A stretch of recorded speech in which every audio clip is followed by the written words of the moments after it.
Vijay Devarakonda Sekhar Kammula life is బ్యూటిఫుల్లో negative touch ఉన్న character చేశాడు. ఇది అతనికి మొదటి సినిమా.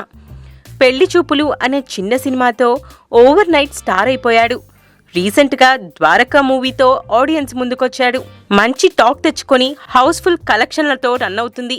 ఈ సందర్భంగా కొన్ని టీవీ ఛానల్స్ లో లైవ్ షోలకి అటెండ్ అయింది ద్వారక యూనిట్. చాలా మంది షోస్ కి కాల్ చేసి విజయ్ తో మాట్లాడారు. ఓ అమ్మాయి మాత్రం లైవ్ లో లవ్ ప్రపోజ్ చేసి అందరికీ షాక్ ఇచ్చింది. ఓ టీవీ ఛానల్లో విజయ్, హీరోయిన్ పూజా జవేరి, డైరెక్టర్ ద్వారక మూవీకి సంబంధించిన లైవ్ షోకి వచ్చారు. ఓ అమ్మాయి కాల్ చేసి తన డీటెయిల్స్ చెప్పింది. విజయ్ తన ఫ్రెండ్స్ కూడా అదే కాలేజ్లో చదివారు అని చెప్పాడు. ఆ అమ్మాయి తనకి ఇంట్లో మ్యాచెస్ చూస్తున్నారని, నీలాంటి అందమైన అబ్బాయి కావాలని ఆ అమ్మాయి అనడంతో విజయ్ సిగ్గుతో మొగ్గలేసేశాడు. ఇంకా ఆ అమ్మాయి, నేను నీకు పెద్ద ఫ్యాన్, నాకు నీలాంటోడే కావాలి అంటే విజయ్ దొరుకుతారులే ఎవరో ఒకరు అంటే ఆ అమ్మాయి నువ్వే కావాలి అనేసింది. విజయ్ అర్థం కాక ఏమన్నావ్ అన్నాడు.